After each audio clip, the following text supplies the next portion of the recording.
Do you want to bust your sales quota? Do you want to join the ranks of top 1% sellers? The Top 1% Sellers podcast gives you the insights and the tools to help you achieve your sales greatness. The podcast features sales and services professionals, leaders, and experts to give you the edge you're looking for. Here's your host, Ash Sadiq.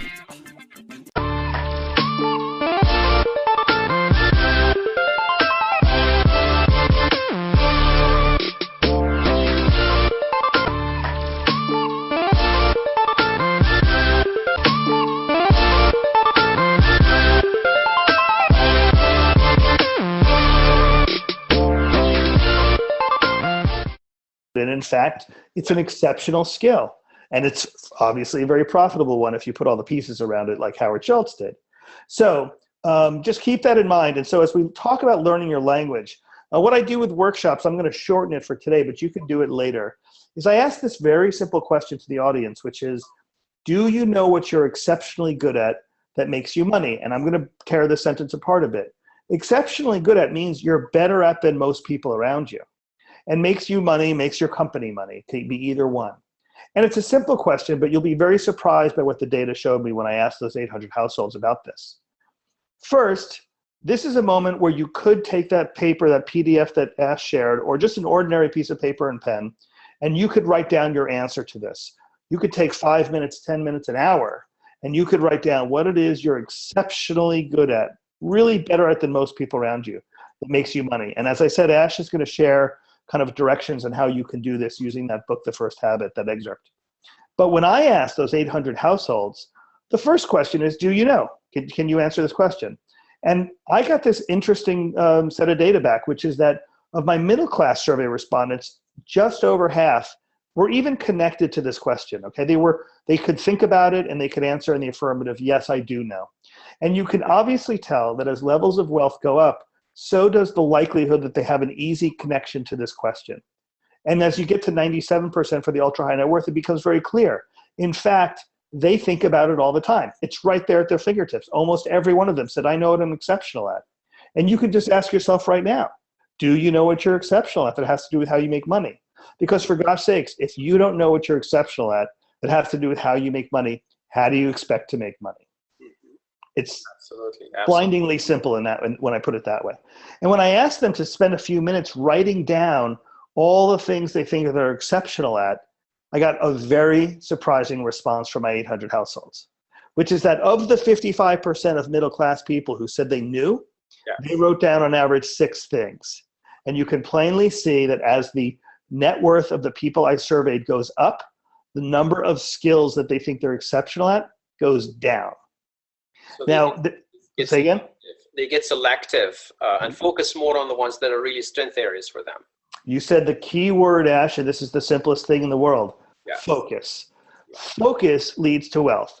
Now, I mentioned earlier that there's a lot of things that stop us from doing these things. So if you're reading this and you're saying, okay, this guy is telling me to focus, that's one thing. Let me tell you what's been stopping you, okay? What's been stopping you is this. When I asked them to answer this question, are you working to get better at tasks you're not exceptionally good at? Here's what they told me. The middle class, who's already claiming to be good at 6 things to do with that have to do with how money is made, are also telling me, about 58% of them, that they're also spending their time trying to get good at everything else. And by the time you got to my ultra high net worth survey respondents, none of them said that they were spending any time getting good at anything else. Why is this so important? Because it's not enough to focus. It's also important to specialize and to avoid becoming a generalist. Absolutely. Where did we learn? Where in our life did we learn that generalists are good and specialists are bad? I'll tell you where we learned it. When you did a performance review with your boss in the last year, it wouldn't surprise me if he or she said, you know, it seems like you're weak at this. You should work harder to get good at that. And in that very simple and in fact very kind bit of advice, they were making us generalists instead of specialists. They were taking us away from being focused. They were saying, can you become good at the things I expect the person in this job to be good at, instead of saying, what is it you're really good at in this job? Let's try to clear the decks of everything else and let you do that as much as possible. because that's what successful people do. Exactly. They clear the decks of everything that they can so they can spend as much time doing the thing they're good at. And when our bosses are telling us to become stronger at the things we're weaker at, they're telling us to be more mediocre than we are today.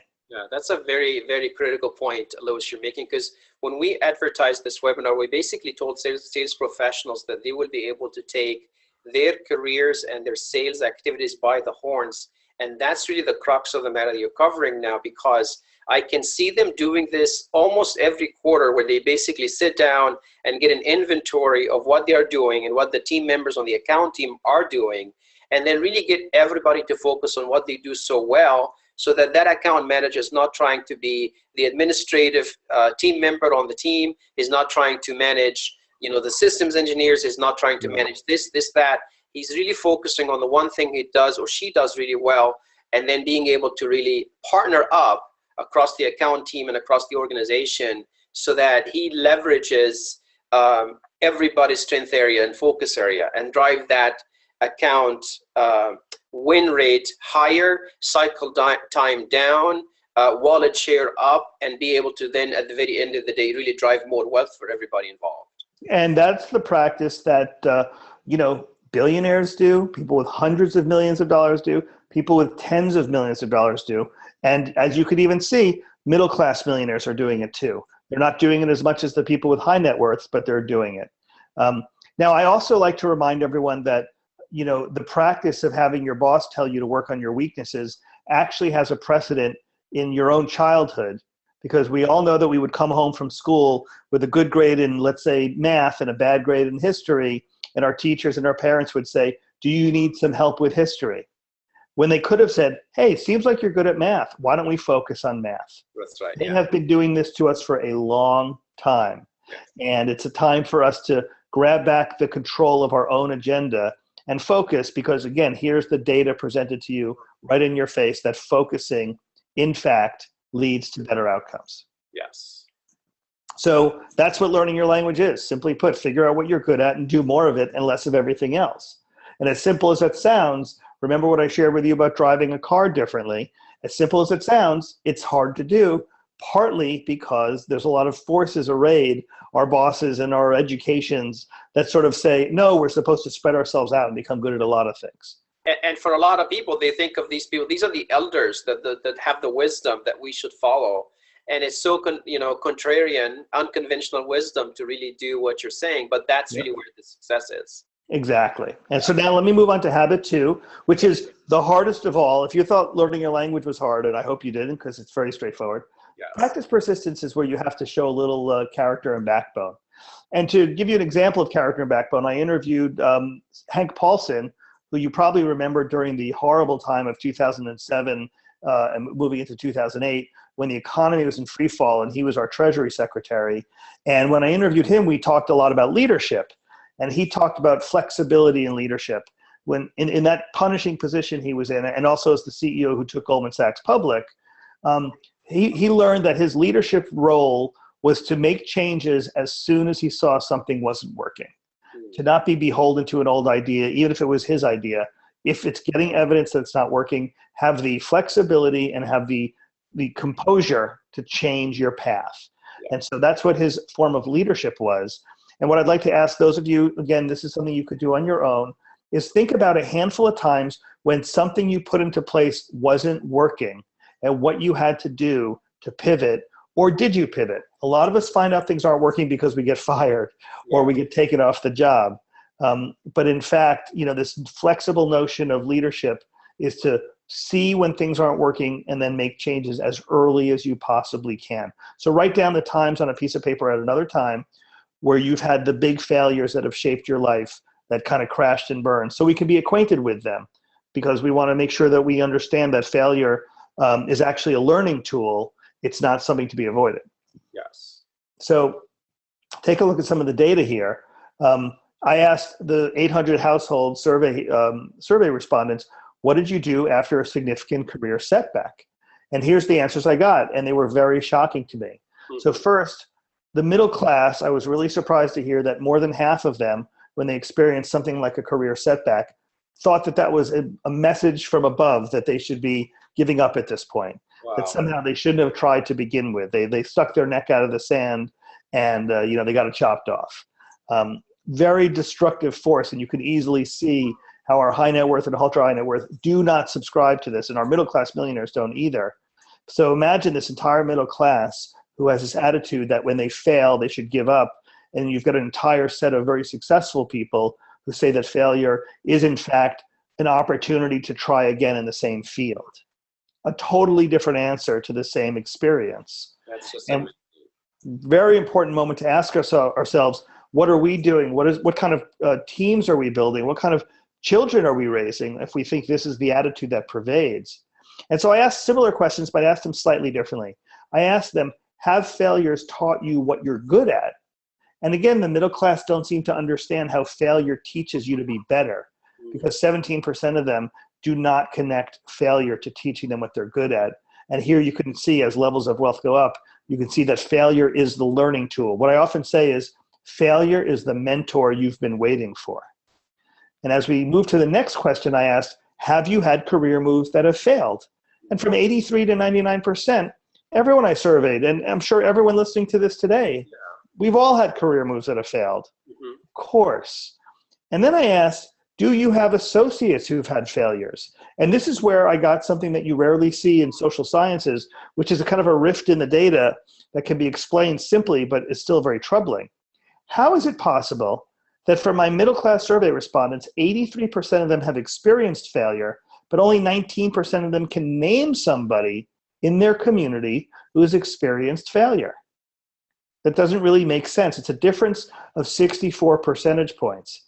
And notice how as levels of wealth go up, the difference between this number goes down. By the time you get to the very wealthy, the ultra high net worth, 85% of them can name someone who has failed. And what does that tell us? It tells us that amongst the middle class, when they fail, they keep it a secret. I see. They don't tell each other that they failed. What's so destructive about that is it's very hard to learn from one another when everyone's keeping it a secret. So on the other end of the scale, it's actually a badge of honor to actually have failed, right? It's exactly what that continuum suggests. In fact, it's this one word. Oh, something happened. It's this one word of shame. Got it. For a second. Sorry about this. Yes. But shame. Oh, I think that there's a little mistake in my slides here. Yes. So shame is basically the operating force where in those communities, they're keeping it to themselves and they're not learning rapidly enough. And then as you move up in levels of wealth where they do actively share it because they have a totally different attitude about wealth. Yes. And I'm sorry, about failure. Yeah. Then they share it. And, if you want to talk about, I have some data, some macro demographic data that talks about how wealthy people, self-made wealthy people, tend to move out of the neighborhoods that they started out in, and they move to wealthy neighborhoods. And this is almost always viewed by the middle class as some kind of an abandonment. That now they've got money, they're moving out of town. And I can tell you that, the houses are bigger and maybe there's a few more gates, but I can tell you that when you interview them, they tell you they need to be around people who look at the world the way they do. Exactly. Because the communities that they came from, these middle-class communities, and this is a very good example of it, when they view failure as such a shameful act, it's very hard for these other folks who are clearly demonstrating that failure is a learning tool, not a shameful act. Exactly. It's very hard for them to hang around with people who see it so differently. Exactly. When they find themselves in those beautiful gated communities where we just stick our noses up against the gates and wonder what life is like in there, I'll tell you what life is like in there. They're talking about their failures. They're talking about their life experiences openly and very honestly. That's what's amazing about it. Absolutely. And I know that elsewhere you talk about the social contagion, that it's always the company you keep. And I think it does make a difference that if you are in the company of people who take risks, fail often, and pursue success, highly likely you'll be with such a crowd as well. You've given me a perfect segue, Ash. Upgrade your network. So if you're doing a better job of learning your language, if you're doing a better job of both identifying and then focusing on what you do best, you're likely doing that because you're learning through failure what you're not so good at. And what do I mean by failure learning, teaching you what you're not good at? I mean, you might think you're good at something. You might say, I'm good at sales. Okay, I'll take the opposite tack here. I'm good at sales. And then you find that, while you're good at sales, your partner is much better than you. And so if your definition of learning your language is working at the thing you're exceptional at, which means better at than most people around you, you might learn that he or she should be doing the selling and you should be adding value in a different way, right? Conversely, you might learn that you thought you were great at designing products. In fact, you're better at selling products or telling the story of a product, but someone else is better at designing it. And you learn that typically through some kind of a failure or a setback. I thought I was good at this. I went out to do it. Turns out I'm not so good at it, but I'm good at this other thing. Yes.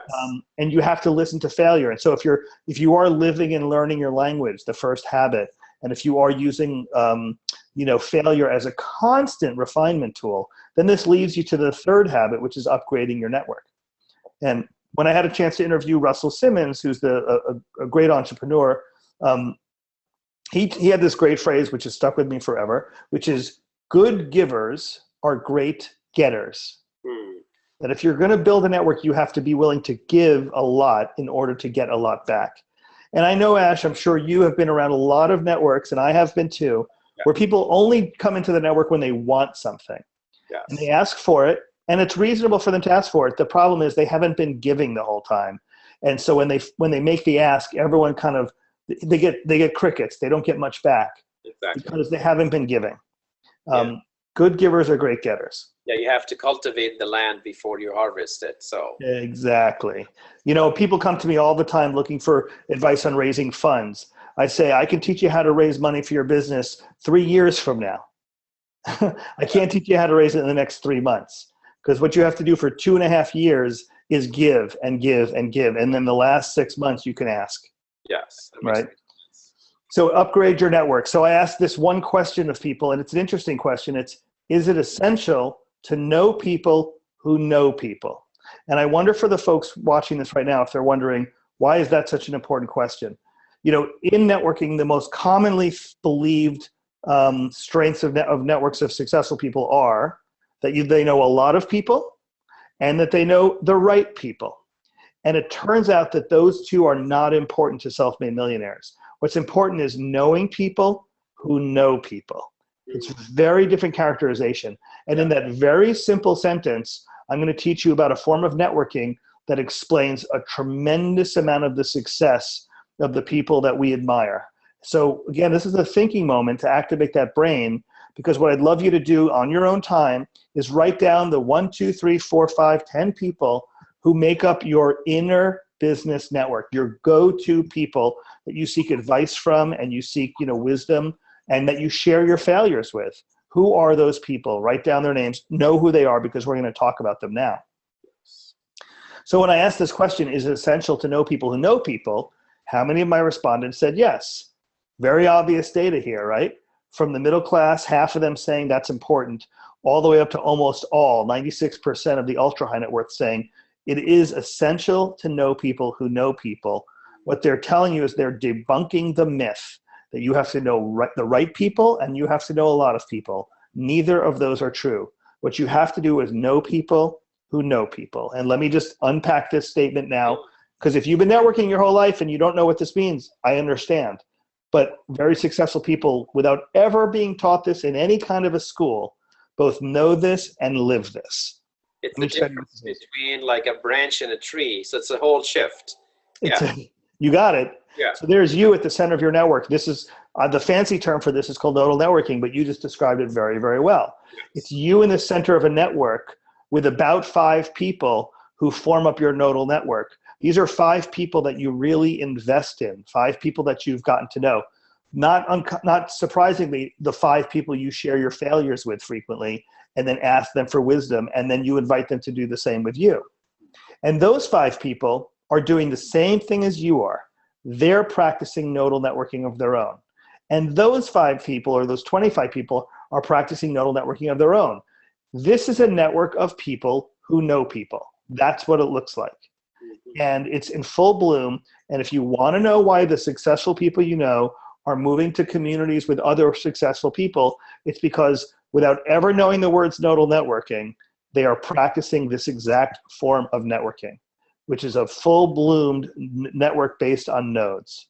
But it comes back to, and your job is to find those about 5 people that you're really going to invest in, okay? And we call it business intimacy, which is always a very uncomfortable topic. So I wonder, for those of us watching and listening right now, when you were asked to write down your go-to network, the people you share with frequently, I wonder if some of you came up with none or one. Right. And you're asking yourself, gee, I don't seem to know a lot of people. Or maybe you came up with 10 or 15 or 20, and then I'll ask you, okay, so you know 10 or 15 people, but what kind of intimacy, what kind of connection can you possibly have with 15 people? And here's what I'll ask you as a gut check on those 15 people. Do you know how much money they make and how much they want to make? Because if I want to be really helpful to you, Ash, I want to know that you make $100,000 and your goal is to make $150,000 and that you need 3 more clients to get there.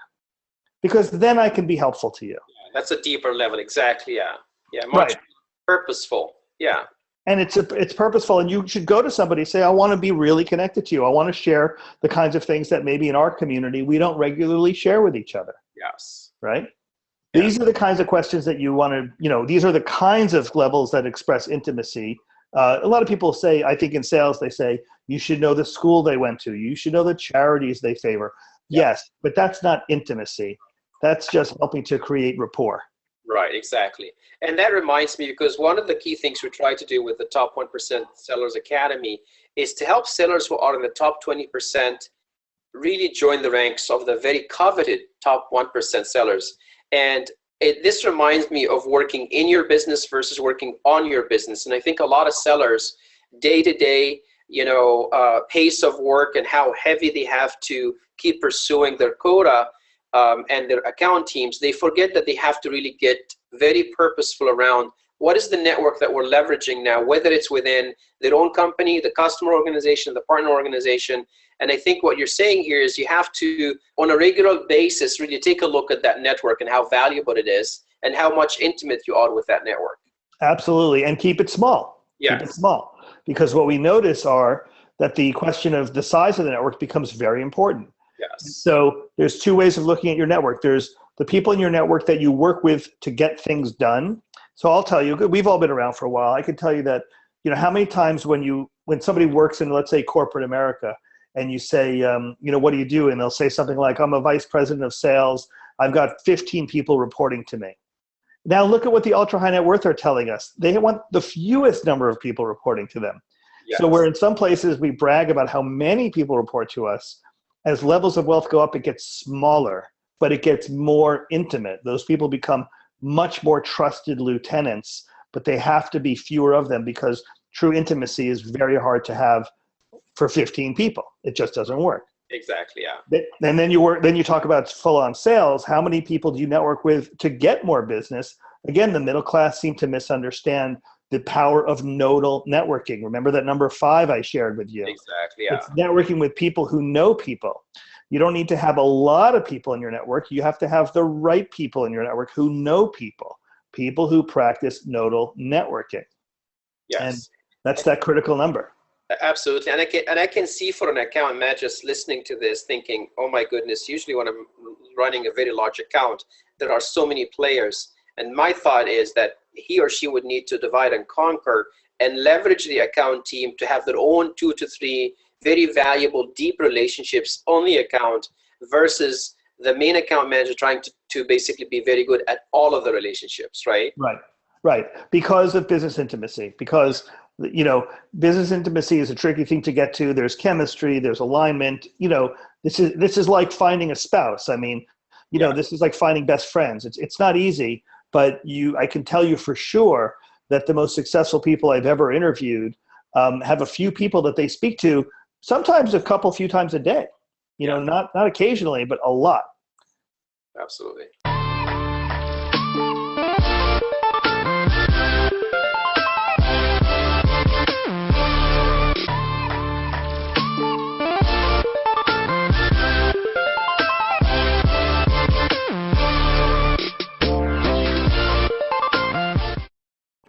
Thank you for tuning in to the Top 1% Sellers podcast. Give us your suggestions and guest recommendations by emailing us at ash@connectwithash.com. Thank you also for sharing this podcast with your colleagues and social media contacts. To connect with us on LinkedIn, please send a connect request to ash@connectwithash.com. See you at our next episode. Thanks for tuning in.